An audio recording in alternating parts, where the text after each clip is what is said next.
자, 여러분 교재 거기 보시면은 부동산 시장에 관한 설명으로 틀린 것을 묻는 내용이죠.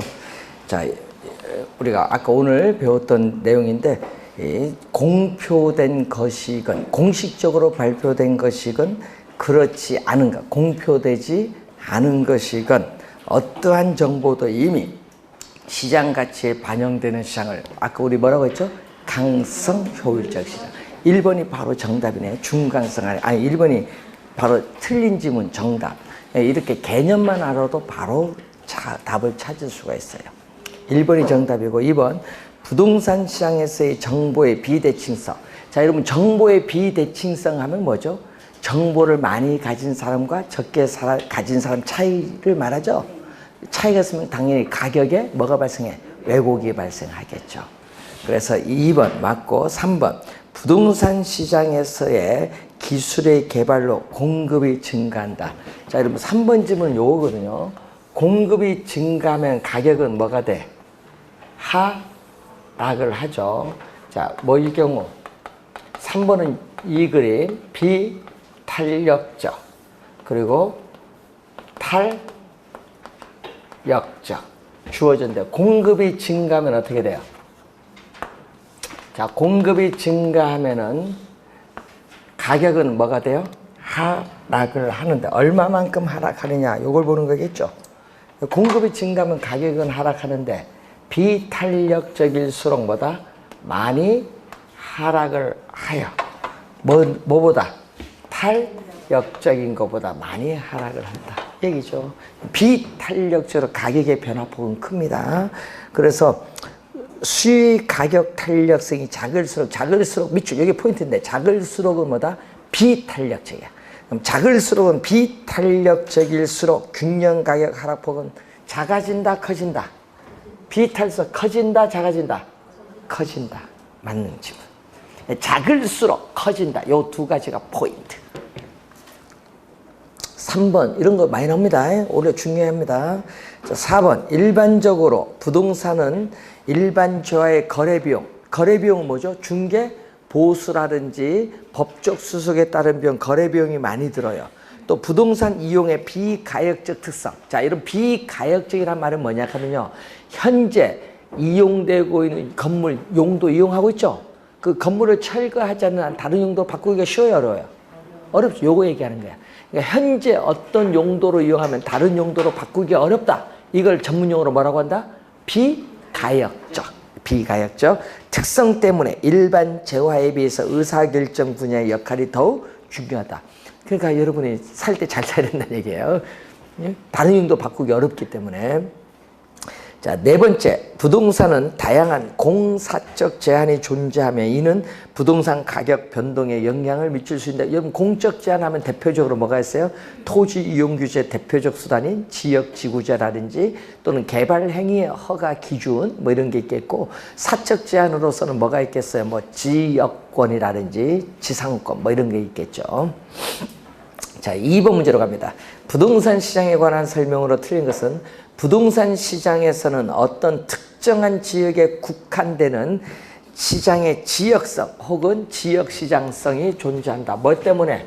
우리 부동성으로 인해서 일정한 지역에 한정되는 경향이 있는 무슨 시장? 국지적 또는 지역시장이 형성된다. 여러분, 이 지문 시험에 좀 자주 출제가 돼. 토지 특성과 더불어서. 그래서 1번 맞는 지문이고, 2번 부동산 시장에서는 정보의 비대칭성, 또 정보의 비대칭성 나타나면 당연히 부동산 가격에 또 뭐가 발생한다? 왜곡이 발생하겠죠. 자, 3번 할당 효율적 시장 밑줄. 이게 포인트야. 할당 효율적 시장, 아까 앞에서 좌우는 효율적으로 배분이 이루어지는 시장으로서 초과이윤이 없죠. 초과이윤이 없기 때문에 과대평가된 부동산이나 과소평가된 부동산 존재할 수 있다 없다? 없다. 그러니까 여기 있다 하니까 뭐야? 틀렸지. 3번 정답. 과대평가 등 왜곡 가능성이 높아진다 하면 안 돼요. 초과이윤이 없기 때문에 과소평가 부동산은 존재할 수가 없습니다.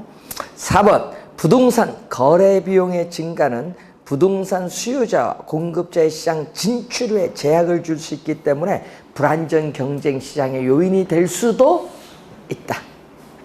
자, 개별성의 특성은 부동산 상품의 표준화를 어렵게 하죠. 뭐다? 부동산 상품의 뭐를?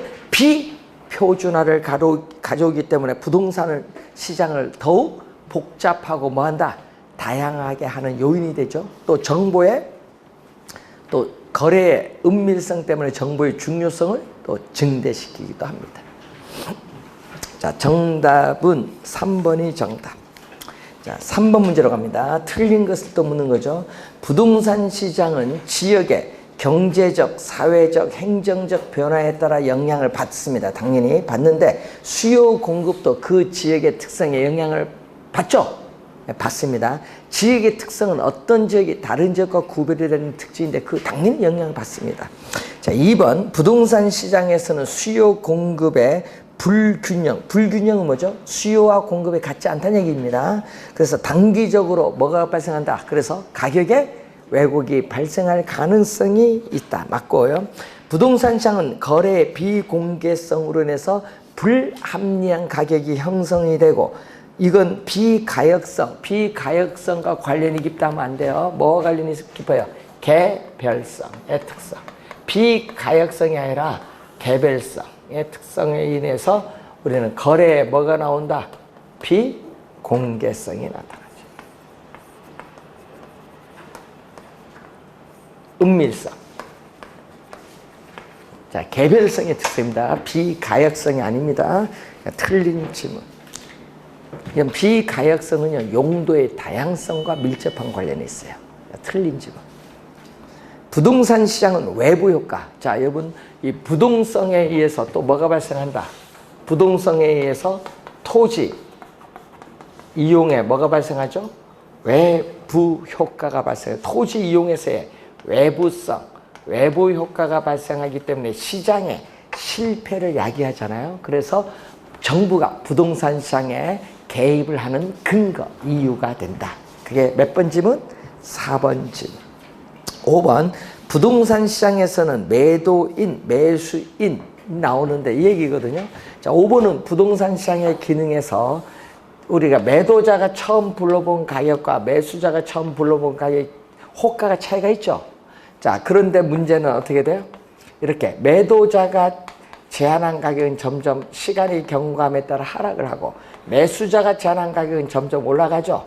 그러다가 어느 점 우리는 시간이 경과함에 따르고 매도자가 더 이상 양보할 수 없는 하한 가격, 매수자가 더 이상 양보할 수 없는 상한 가격이 여기서 충돌을 일으키죠. 여기 점에서.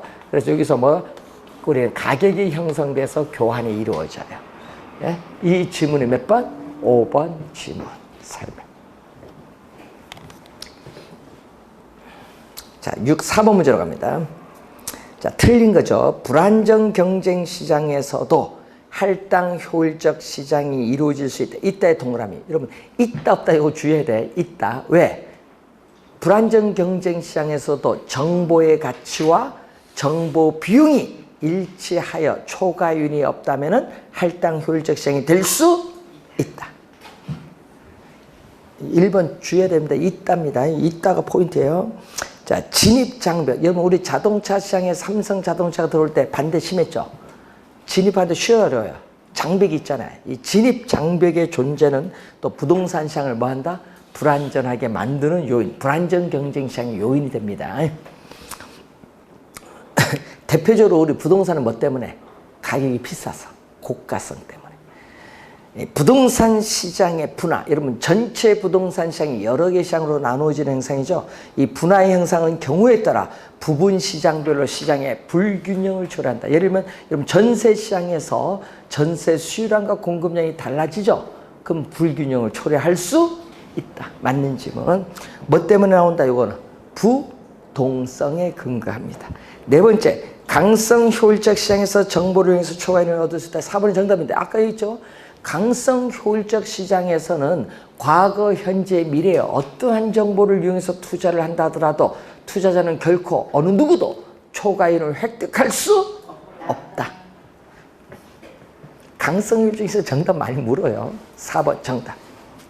5번 부동산에 가해지는 다양한 공적 제한은 여러분 공적 제한, 토지 이용 규제가 강화되면 가격 왜곡 발생할까 안 할까요? 규제가 강화되면 가격의 왜곡 발생이 크죠. 예? 왜곡 발생합니다. 그래서 5번 맞는 질문. 자, 5번 문제로 갑니다. 효율성에 관한 설명으로 틀린 건 효율적 시장은 어떤 정보를 지체 없이 가치에 반영하는가에 따라 구분될 수 있다. 자, 그래서 뭘로? 약성, 중강성, 강성으로 구분하는데, 자, 여러분 4번 질문 봅니다. 약성 효율적 시장에서는 현재의 시장 가치에 대한 과거의 역사적인 자료를 분석하여 정상 이윤을 초과하는 이윤을 획득할 수 있다. 이따에 하면 안 되지. 여러분 어떻게 돼요? 과거의 역사적 자료를 토대로 분석하는 기술적 분석을 통해서는 초과인을 획득할 수 없다. 없다. 이따가 하면 안 돼. 없다. 4번 틀렸고 4번 바로 정답이네. 5번 갑니다. 중강성 효율적 시장은 과거의 추세적인 정보뿐만 아니라 뭐가 들어가 또 현재가 들어가죠? 현재 새로 공식적으로 발표되는 정보가 지체 없이 시장 가치에 반영되는 시장이에요. 그렇기 때문에 공식적으로 과거, 현재 이러한 이용 가능한 정보를 기초로 기본적 분석을 하여 투자를 하더라도 당연히 기본적 분석을 통해서 투자를 한다 하더라도 중강성 시장의 투자자들은 초과이익을 획득할 수 없다. 기본적 밑줄 맨 끝에 없다 포인트 밑줄. 그게 포인트지 뭐. 자, 3번. 강성 효율적 시장은 정보 비용이 없습니다. 그렇기 때문에 완전 경쟁 시장의 완전한 정보라는 가정에 가장 근접, 가장 잘 부합되는 근접된 시장이 무슨 시장? 강성 효율적 시장. 자, 2번 봅니다. 강성 효율적 시장은 공식적으로 발표된 정보는 물론이고 아직 공식적으로 발표되지 않은 정보까지도 시장 가치에 반영되는 시장이므로 이를 통해서 투자를 한다 하더라도 어느 누구도 결코 초과이익을 획득할 수 없다. 정답은 4번. 그러니까 여러분 아까 우리가 약성, 중강성, 강성 요거 알고 있는지 여부를 묻는 문제. 이런 걸 본 시험에 나와서 틀렸다 하면 여기 문제가 심각하게. 이런 거는 점수 기본 개념만 알면 풀 수 있는 문제. 자, 6, 7번 계산 문제가 나오는데 이것은 넘어갑니다. 원래 출제 안 될 것 같아요. 안 된다고 공부하면 머리 아프니까. 이거 우리 배웠죠? 우리가 아까 정보의 가치 구하는 거거든요. 확실성하의 현재 가치에서 불확실성의 현재 가치를 뺀 게 정보의 현재 가치 요구하는 걸 출제를 한 겁니다. 자, 8번 문제, 9번 문제가 누구 이론? 8번, 9번, 10번. 세 문제가 누구 이론? 레일리 이론. 세 문제 다 똑같아요. 푸는 요령은 똑같은데 우리가 9번 문제를 한번 풀어보겠습니다. 8, 9, 10이 다 같은데 9번 문제. 자, A, B 도시 사이에 누가 위치한다? C 도시가 위치한다. A는 몇 명? 40만 명. B는 몇 명? B 도시는 10만 명. 자, C 도시는 얼마? 5만 명. C 도시에서 A 도시까지 거리가 몇 킬로? 10km. B 도시까지 거리가 5km. 이렇게 주어져 있어요. 자, 이때 C 도시에서 A, B 도시로 구매 활동에 유인되는 인구 규모는 얼마냐? 단 C 도시 인구는 모두 구매자인데 A, B 도시에서만 구매하는 것으로 가정한다. 여러분 지금 8번, 9번, 10번은요 다 똑같은 문제인데 만약에 원래 출제라면요 제약 조건이 들어갈 것 같아. 만약 원래 출제면 이렇게 나오죠. C 도시 인구의 60%만 A, B 도시에서 구매한다고 가정 이렇게 출제할 것 같아. 만약 출제한다면 뭐가 들어간다 이렇게 제약 조건이 들어갈 것 같아. 만약 출제한다면. 지금은 여러분 우리 4번 계산 문제 출제했을 때 4번은 전부 제약 조건이 없어요. 예? 그래서 다음에 출제할 때는 뭐 C도시 인구 5만 명의 60%만 A, B 도시에서 구매하는 것으로 가정한다. 이런 조건에 들어갈 것 같아요. 다음에는. 자, 그러면 계산해 볼까요? C도시에서 A도시로 몇 명 가느냐? 상대적으로 뭐 B도시로 몇 명 가느냐? 소매 잠재기 상대적 크기인데 A도시는 몇만 명? 인구의 비례. 인구의 비례하고 거리 제곱의 반비례. B도시 인구의 비례하고 거리 제곱의 반비례. 자, 요걸 계산 문제를 풀려면 하여튼 요 수식을 이렇게 쓸 줄 알면 돼요. 자, 이제 계산을 가면은 요거 내항의 곱은 뭘로 간다? 10의 제곱은 100 곱하기 얼마? 10만 명은 분모로. 요거 두 개 곱한 거 얼마? 5의 제곱은 25 곱하기 얼마? 40만 명. 외항의 곱은 이렇게 분자로. 자, 요거 약분하니까 얼마? 4. 또 요거 약분하니까 얼마? 4. 4분의 4죠. 4분의 4는 얼마? 1분의 1. 그래서 요 분수식을 우리는 또 뭘로 나타낸다? 비례식으로 나타나면 A 대 B는 얼마? 1대 1이야. 그럼 A 도시로 몇 명 가느냐? A 도시는 몇 명? C 도시 인구의 얼만 명? 5만 명. 예? B 도시도 C 도시 인구 5만 명이 얼마 가느냐? 분모가 얼마? 1 플러스 1. 요거 1대 1이니까 1 더하기 1. 얼마? 2. 2가 뭘로 들어간다? 분모.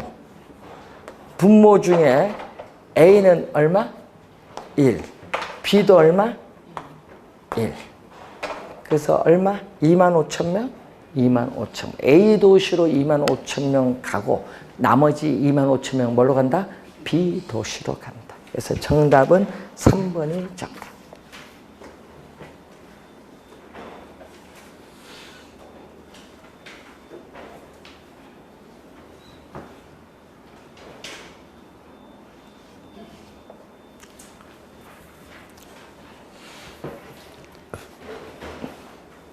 자, 11번 문제로 갑니다. 자, 크리스탈러의 중심지 이론에서 사용되는 개념에 대한 정의로 옳은 것을 모두 고른 것. 자, 중심지 개념이죠. 각종 재화와 서비스의 공급 기능이 집중이 되어서 고객이 존재하는 지역, 배후지에 재화와 서비스를 공급하는 중심지역을 뭐라고 한다? 우리는 중심지 개념이 나와 있습니다. 맞고요. 자, 재화의 도달 범위가 나오죠. 중심지의 활동이 제공되는 공간적 한계로서 중심지로부터 어느 기능에 대한 수요가 뭐가 된다? 1이 아니라 뭐? 0. 수요가 0이 될 때까지, 0이 되는 지점까지 거리를 재화의 도달 범위라고 합니다. 1이 아니라 0.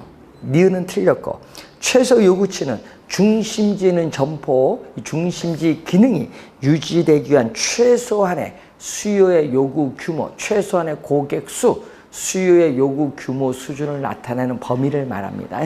자, 그리고 최소 요구의 범위부는 판매자가 초과 이윤도 없고 손실도 없는 정상 이윤을 얻는 만큼의 충분한 소비자를 포함하는 경계까지 거리. 이 경계가 어떻게 돼? 딱 뭐 한다? 도산하지도 않는 거리예요. 예? 이 경계가. 초과 이윤도 없고 손실도 없는 상태의 거리. 기역, 디귿, 니을이 맞는 지문이고 두 번째만 틀렸어요. 그래서 4번이 정답. 개념을 묻는 모형이고 작년에 출제된 게 허프 모형이죠. 자, 허프 모형에 관한 설명으로 틀린 건데, 자, 허프 중력 모형을 이용을 하여 상권의 규모라든지 상권의 범위죠. 규모 또는 시장 점유율 또는 매장의 매출액을 추정할 수 있습니다. 맞는 지문. 자, 2번 공간 거리 마찰 계수는 시장의 교통 조건 그리고 쇼핑 물건의 특성. 여러분 선매품이냐 편의품이냐 전문품이냐 쇼핑 물건의 특성에 따라 달라지는 값이다. 이게 그래서 우리는 계산할 때는 꼭 뭘로 출제한다. 시험 문제 계산할 때 보면 공간 거리 마찰 계수의 값은 우리가 이게 달라지는 값인데 이걸 뭐라고? 1하고 꼭 주어져. 계산 풀 때. 예? 그럼 1하고 뭐 한다? 가정을 하면 뭐를 적용한다? 지금 1번 설명자 무슨 모형? 중력 모형을 적용해서 뭐에 한다? 매장 면적에 뭐 한다? 비례한다. 매장 규모인 매장 면적에 비례하고 거리에 제곱에 뭐 한다? 반비례한다. 거리에 제곱에 반비례. 자, 요것도 시험 문제 낼 때 보면 거리 제곱은 항상 뭐다? 거리 제곱은 반비례예요. 항상 거리 제곱은 반비례인데 뭐에 비례한다? 매장 면적에 비례한다. 또 이것도 비례 반비례 또 바꿔서 또 출제를 또 자주 하죠. 자, 누구의 모형? 허프. 자, 3번 모형을 적용하기 전에 뭐가 먼저 정해져야 돼? 이렇게 공간 맞추기에서 0이냐 1이냐 2냐 이게 먼저 적용해야 계산이 되는 거예요. 네? 자, 3번 맞고 교통 조건이 나쁘면은 어떻게 돼요? 마찰이 크죠. 그래서 마찰이 큽니다. 교통 조건이 나쁘면 공간 거리 마찰 계수가 커지게 밑줄. 이게 포인트고 전문 품점인 경우에는 일상생활 필수용품점보다 공간 마찰 계수가 작다. 크다 하면 안 돼. 작다. 자, 여러분 전문품인 경우에는 우리가 고객이 특수한 매력을 찾기 위해서 구매를 하는 상품이에요. 예를 들면 명품 같은 거. 그래서 이것은 거리가 여러분이 뭐 가깝든 든 관계없어. 거리가 멀더라도 여러분 이 상품 꼭 사야 되겠다. 그럼 가야 돼. 예? 그러기 때문에 공간 마찰 계수가 낮아지게 돼. 예? 일상생활용품은 어떻게 돼? 일상생활 필수용품은 가까운 곳에 사는데 먼 데까지 굳이 가서 살 필요가 없잖아요. 자, 그런 내용입니다.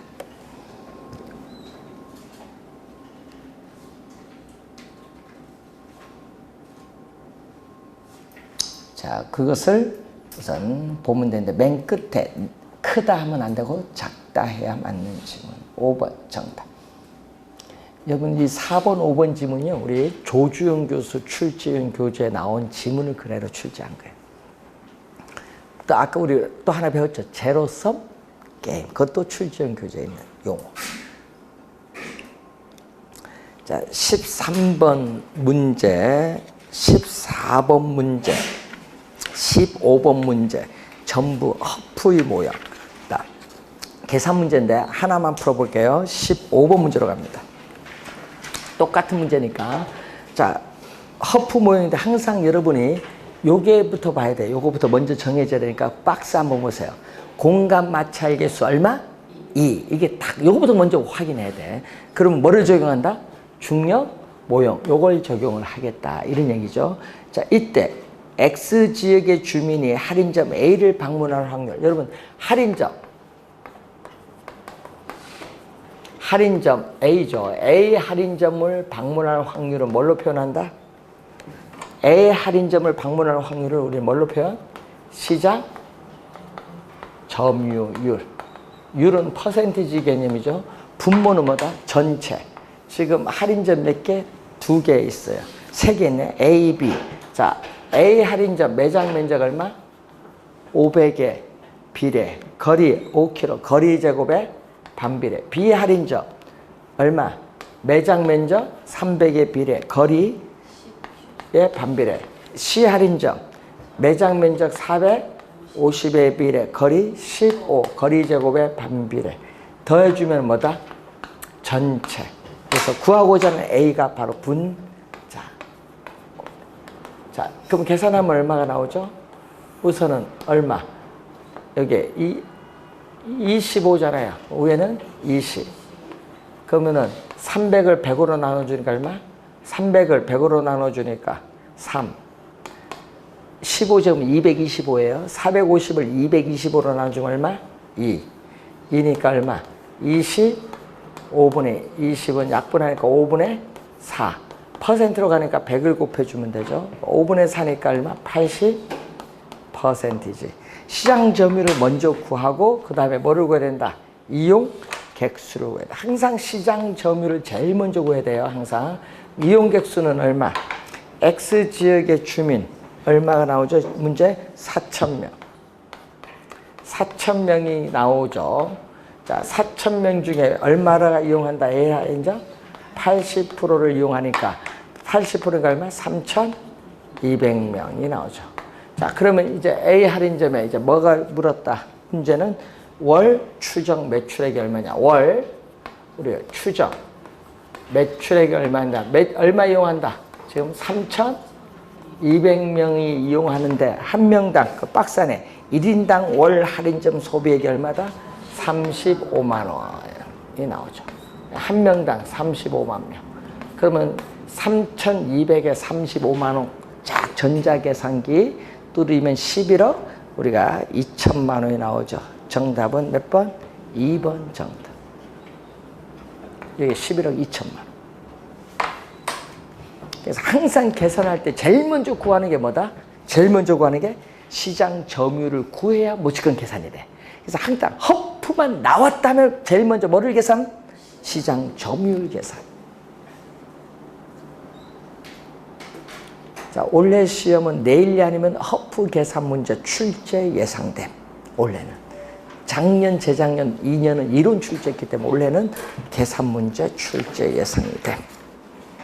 자, 16번 문제. 다음 이론에 관한 설명으로 틀린 것을 묻습니다. 레일리는 두 중심지가 소비자에게 미치는 영향력의 크기는 두 중심지 크기인 뭐야? 두 중심지 크기인 인구에 반비례하면 안 돼. 비례하고 비례하고 거리 제곱에 뭐 한다? 거리 제곱은 무조건 반비례야. 1번이 확실하게 정답이다. 레일리 중력 모형. 그러면 2, 3, 4, 5는 읽어볼 필요가 없다. 확실하게 답 나오면 빨리 넘어가야 돼요. 자, 2번 볼까요? 배번은 운송비, 노동비는 임금이에요. 직접 이익 세 가지를 고려해서 비용이 최소에 미쳐. 하여튼 비용이 최소화되는 지점이 공장에 뭐가 된다? 최적 입지다. 그래서 배번은 무슨 이론? 그래서 알프레드 배번은 항상 앞에 뭐를 붙인다? 최소. 아까 지금 뭐가 나왔어? 요거잖아요. 비용이 뭐가 되는 지점? 비용이 최소가 되는 지점이 우리는 최적 공장 입지다 이 말입니다. 그 중에서도 뭐를 강조한다? 세 가지 요인 중에서도 수송비를 가장 강조. 운송비, 수송비를 가장 강조합니다.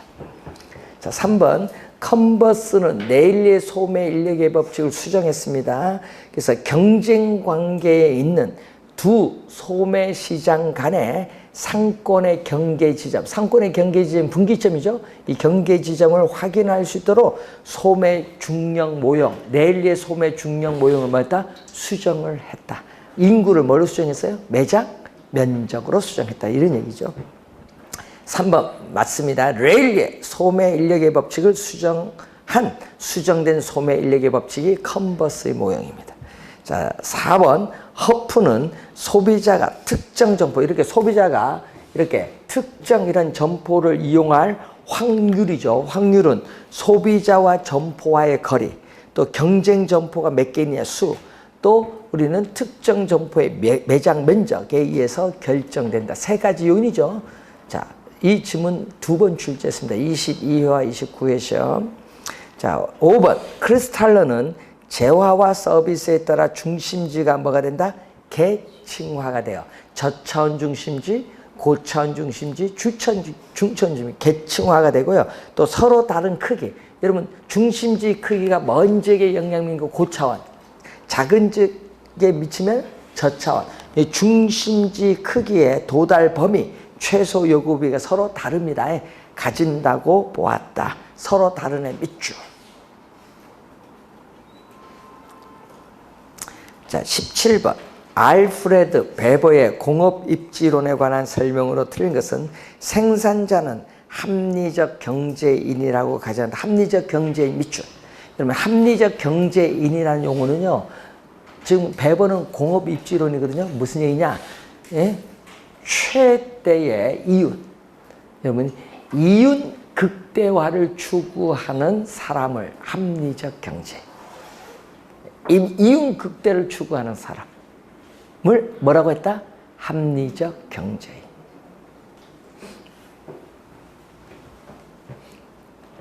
(2번) 최소 비용으로 제품을 생산할 수 있는 곳을 최적 공장에 대한 입지점이라고 보죠. 최소 앞에 동그라미 치면 되겠고, 2번 기업의 입지 요인으로 크게 세 가지, 수송비, 인건비가 노동비예요. 인건비는 노동비, 직접 이익 세 가지 요인을 제시했는데 그 중에서도 가장 중요한 건 뭐다? 수송비.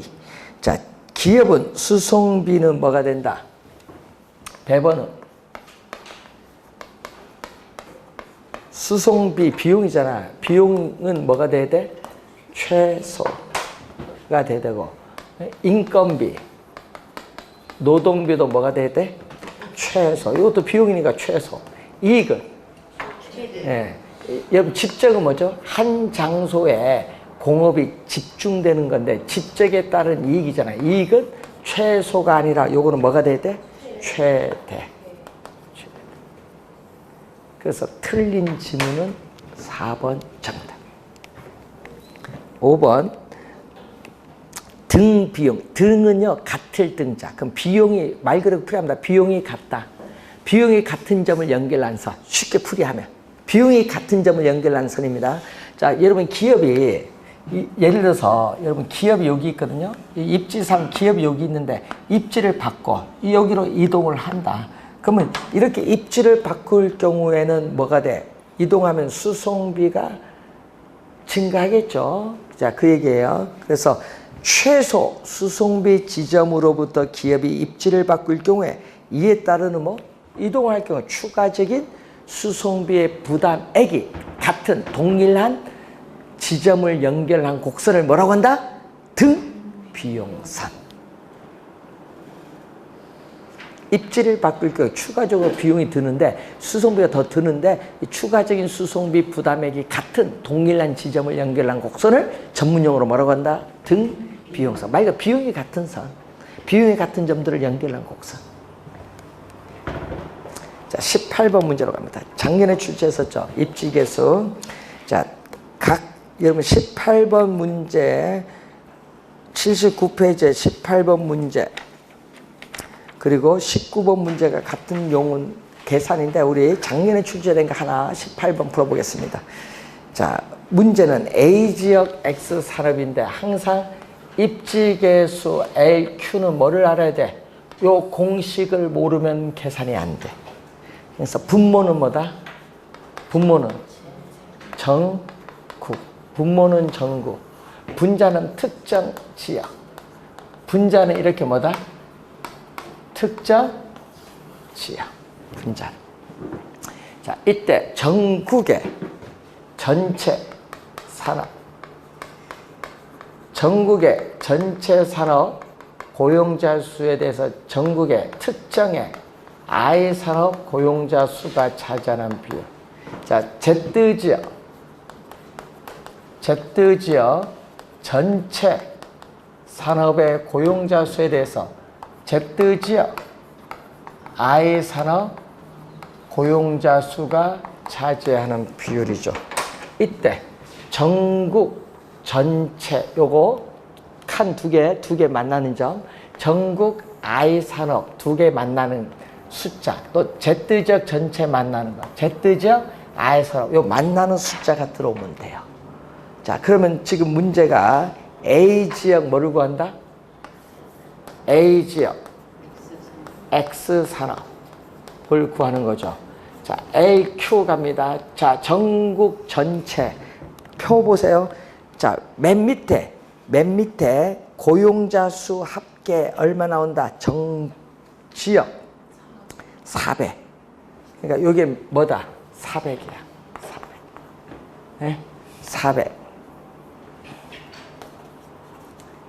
B지역 Y 산업 LQ인데 하여튼 분모는 얼마다?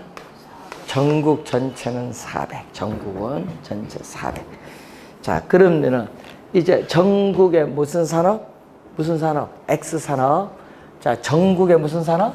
X산업. 자, 맨 오른쪽 한 번 보세요. 전국의 X산업 200, 여기 40. Y산업은 얼마? 160? 이렇게 들어오면 되지. 자, 그러면 이제 구하고자 하는 거야. 여기 A 지역 갑니다. A 지역은 두 번째 칸. A 지역 X 산업. A 지역 전체 얼마? 200. 200에서 X 산업 얼마? 100. 예? 100. 그리고 B 지역 200에서 Y 산업 60. B 지역 200에서 Y 산업 얼마? 60. 요거 계산하라 얘기해. 계산. 요거 2분의 1이죠.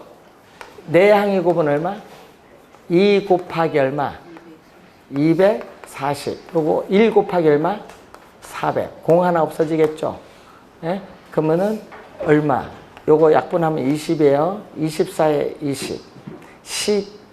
예? 요거 계산하면 되겠고. 여기는 또 어떻게 계산해야 돼? 요 공 하나 없어지고 또 공 하나 없어지고 얼마? 20 곱하기 얼마? 16. 또 40 곱하기 얼마? 6. 요거 계산하면 되죠. 자, 이런 식으로 우선 계산을 우선 하면 되겠습니다.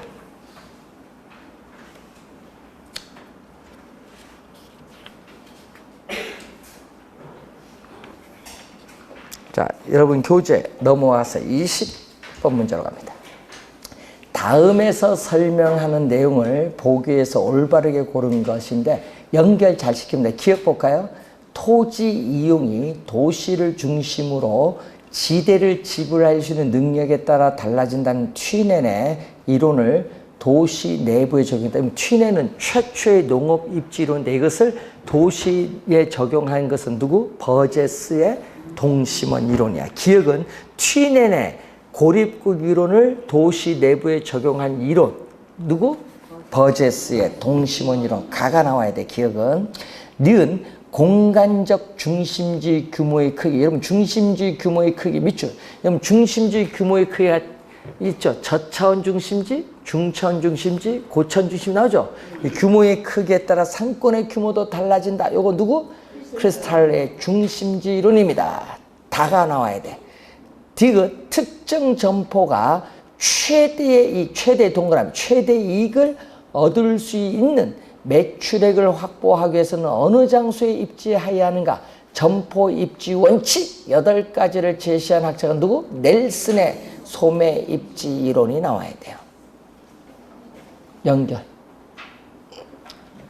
연결시키는 거. 누구 이론인가? 이거 확인하는 문제. 자, 21번 문제로 갑니다. 자, 도시 공간 구조 이론에 관한 설명을 옳은 것은 도시 공간 구조의 변화를 야기하는 요인은 교통의 발달이지 소득의 증가는 관계없다. 여러분, 교통이 발달, 소득의 증가 둘 다 관계 있어요. 여러분, 교통이 발달하고요, 소득이 증가하면은 주거지는 도시 외곽으로 이동해요. 그러니까 둘 다 관련이 있다. 자, 버제스는 도시의 성장과 분화가 주요 교통, 이 교통망 동그라미, 교통망이 나오면은 누구 이론이야? 호이트야, 호이트.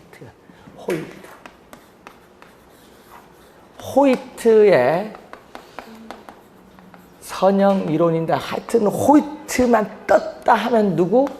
교통망. 도시의 성장 분화가 교통망을 따라서 나타나는데 그 모양이 뭐죠? 선형.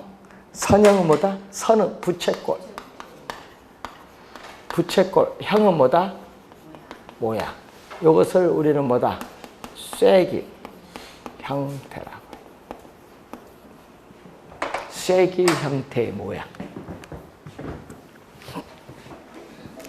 2번 틀린 지문. 3번 도시의 공간 구조 형성을 친입 경쟁 천위 등의 과정으로 나타나는 건 누구 이론? 버제스. 여기에 버제스의 이론. 버제스의 모두 순이론? 동심원 이론.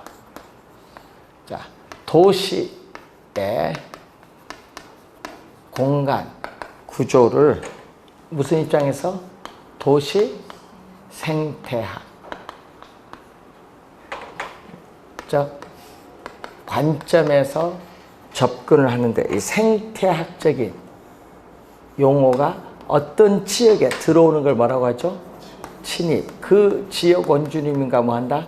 경쟁을 하고 다른 지역으로 바뀌는 천이, 친입, 경쟁, 천이 등의 과정으로 도시 공간 구조 형성을 설명합니다. 누구 이런? 버제스. 세 번째, 동심원 이뤄내면 점이지대. 점이지대는 요거죠. 자, 여러분 중심 업무지구 CBD는 도시의 핵심. 이게 핵심인데 핵심에서 벗어나서 퇴폐 슬럼지구를 형성하는 무슨 지대? 점이지대가 이렇게 나와요. 그 다음에 세 번째가 뭐죠? 공장 근로자들이 거주하는 저소득 주택지역. 네 번째가 중상층 이상이 거주하는 고소득 주택지역. 자, 요 밖에가 바로 뭐죠? 교외 통근자들이 거주하는 지역으로서 뭐다? 위성 도시를 나타내겠죠. 위성 도시를 나타내. 이렇게 도시의 핵심으로부터 몇 개로? 5개의 지구로 분화되는데 동심원상으로 분화되는 게 동심원이다. 이상적인 모형이죠.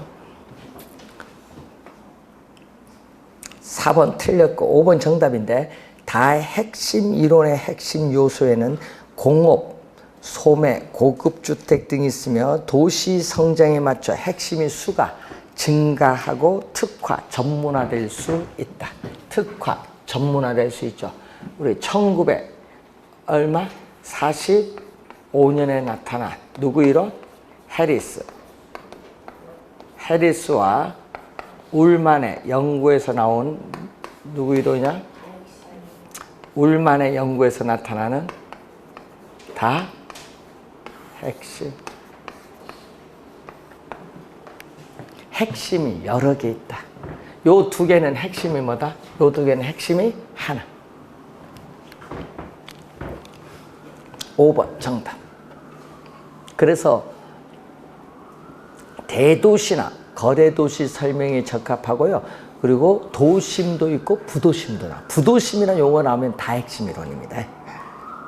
자, 22번 문제로 갑니다. 다음 관론에 들어갈 이론 및 법칙으로 옳게 연결된 것은 두 개의 도시에 이렇게 두 개의 도시 A, B 두 개의 도시의 상거래 흡인력, 상거래 흡인력, 흡인력을 다른 말 유인력, 예? 흡인력, 유인력은 두 도시의 뭐에 비례?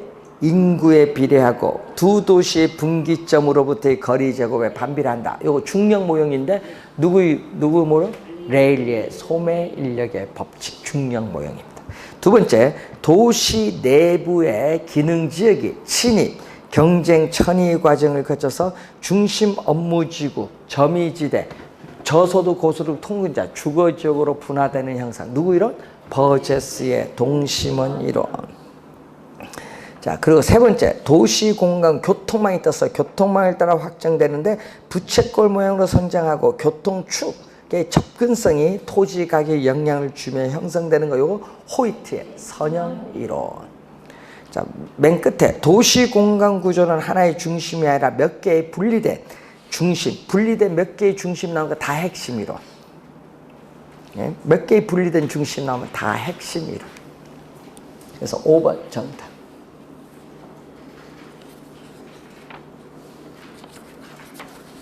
자, 23번 문제로 갑니다.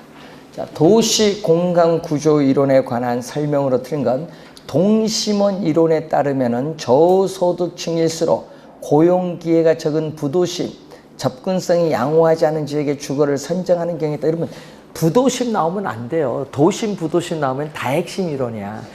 동심원 이론 핵심이 몇 개? 하나밖에 없어요. 이거 핵심 하나. 그러니까 어떻게 돼요? 여러분, 저소득층은 여러분이 우리 상식적으로 어디? 고용기회가 많은 도심에 입지해야 돼요. 그래서 고용기회가 많은 도심, 어떻게 돼요? 부근에 뭐 한다? 입지를 해야 돼요. 그래서 틀린 지문이에요. 1번은. 1번 정답이고 2번 선형 이론에 의하면은 고소득층의 주거지는 주요 교통노선을 축으로 하여 접근성이 양호, 좋은 지역에 입지하는 경향이 있습니다. 자, 동심원 이론에 의하면 점이지대는 뭐보다? 요 점이지대는 고소득층 주거지역보다 도심에 더 가깝게 도심, 중심 업무지구 도심에 더 가깝게 입지합니다. 맞고요. 자, 다핵심 이론에서는 도시는 하나가 아니라 도심, 부도심 나오니까 몇 개의 중심지, 몇 개의 중심지들로 구성되고 있습니다. 자, 동심원 이론은 도시 공간 구조를 무슨 입장에서? 도시 생태학적인 관점에서 접근해서 설명하고 있습니다. 자, 24번. 미국의 도시경제학자인 호이트가 호이트만 나오면 볼 거 없지, 뭐 이런 거 틀리면 안 되죠. 바로 답이 나오는데.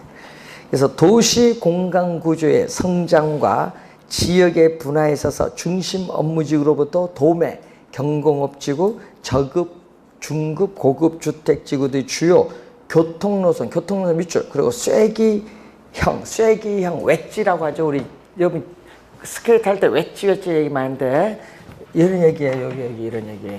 웨지 요거 요런 모양 이게 웨지, 이게 쐐기형이라는 얘기예요. 쐐기. 이게 부채꼴 모양이라는 얘기지. 그리고 주택 가격의 지불 능력이 도시의 주거 공간을 결정한 중요한 요인이라고 강조한 학자가 누구 이론? 호이트. 자, 25번. 요것도 박스 보세요. 맨 끝에 보세요. 해리스 울만 떴어. 볼 거 있어? 해리스 울만 나왔잖아. 다 핵심 이론. 야, 너무 쉽다. 이런 거 틀리면 이제 골치 아픈 거지. 그러니까 학자들의 이름 잘 알아야 돼. 연결, 이런 거, 연결. 네? 아, 이건 점수 줄고 내는 문제인데. 그 앞에 뭐죠? 유사한 도시 활동은 집적으로부터 발생하는 이익 때문에 집중하려는 경향이 있다. 여러분, 첫 번째는 요거죠. 동질. 예? 다액이 발생시키는 요인 중에 동질, 같은 유형의 활동을 뭐 한다? 집적, 한 장소에 모인 집적 지향성을 추구한다. 이제 서로 다른 종류의 활동을 뭐 한다? 우리는 상호, 입지하기가 어렵다. 입지적 비양립성. 그래서 서로 다른 도시 활동 중에서는 집적하면 불이익이 발생하는 경우인데 이러한 활동은 상호 분리. 상호 분리되는 경우가 요거거든요. 입지적보다 비양립성. 두 번째는 입지적 비양립성 설명. 세 번째, 도시 활동 중에는 교통이나 입지 측면에서 특별한 편익을 필요하는 게 있다. 여러분, 특수 우리가 한 활동에는 특정 입지가 필요로 한다. 또 요거 말고 또 요거 세 개 말고 또 하나 있죠. 지대 지불 능력의 차이. 도심의 높은 지가를 지불할 수는 없는 업종은 지가가 싼 외곽에 입지하죠. 지대 지불 능력의 차이. 네 가지가 요인이 있어요. 지금 네 가지 중에 세 가지가 나왔어요. 요거 세 가지 말고 또 하나가 지대 지불 능력의 차이. 자, 정답은 3번이 정답. 자, 여러분이 올해 시험 도시 내부 공간 구조 이론 또 올해 출제가 예상이 돼요. 학자 3개밖에 없어요. 야, 요거 틀리면 안 됩니다. 순서 잘 알아야 돼. 순서 1925년, 1939년, 1945년. 나중에요. 이론을 이렇게 3개를 딱 박스에서 3개를 내요. 어떻게 돼요? 순서, 연대 순서대로 배열하라. 이것도 틀린 사람이 있어. 연대 누가? 버제스가 제일 먼저, 두 번째 호이트, 다 핵심 이렇게 나와야 돼요.